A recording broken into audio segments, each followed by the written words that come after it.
Hello friends, তো দেখো সকাল সকাল রেডি হয়ে স্নান টান করে গাড়িতে বসে পড়েছি পুজো দিতে যাবো বলে। আর এই ব্লগটা হচ্ছে অনেকদিন আগেকার তারাপীঠের শ্রাবণ মাসের শেষ মঙ্গলবারের ব্লগ। আর আমার মেয়ে দেখো এদিক ওদিক তাকাচ্ছে, তো পুজো দিতে যাওয়ার আগে একটু চা খেতে ঢুকেছিল সবাই। আর আমার মেয়ের তো দেখে মনে হচ্ছে ঘুম ভাঙেনি, দেখো এখনও ঘুমাবেও। তারপর দেখো আমি তারাপীঠে চলে এসেছি মায়ের কাছে পুজো দিতে। এখানে ডালা নিয়ে দাঁড়িয়ে পড়েছি মায়ের কাছে যাব বলে। আর এদিকে পুরোহিত মানে ঠাকুরমশাইয়ের পিছন পিছন আমি যাচ্ছি মায়ের কাছে পুজো দিতে। আর মন্দিরের ভিতরে তো অ্যালাউ করবে না ভিডিও করা। তারপর ঠাকুরমশাইকে ডালাটা আমি ধরিয়ে দিলাম পুজো দেবো বলে।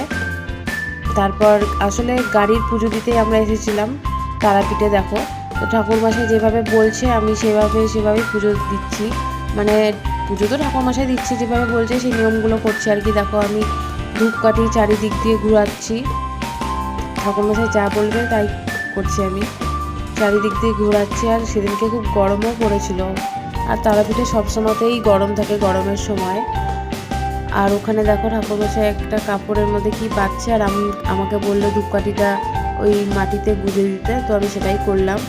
আর এদিকে নারকেলটা ফাটানোর জন্য আমাকে মানে গাড়ির চাকায় জল দিবে বলে নারকেলটা ফাটিয়ে আমি গাড়ির 4টে চাকাতে মানে তাড়াতাড়ি করে দিচ্ছি জলটা, যাতে পড়ে না যায়। আর আমার মেয়ে তো সাইড থেকে কাঁদছে, তোমরা আওয়াজ পাচ্ছই, গরমে আরও থাকতে চাইছে না, কিছু করছে। তাই আমি তাড়াতাড়ি করছি পুজো দেওয়াটা।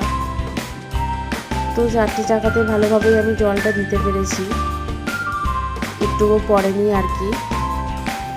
তারপর ঠাকুরমশাইয়ের কাছে আমি দাঁড়ালাম। আর পুজোটা আমাদের হয়ে গেল ভালোভাবেই। এবার আমরা তারপর খেতে চলে এসেছি হোটেলে। তো ভিডিওটা ভালো লাগলে তোমরা কমেন্টে জানিও।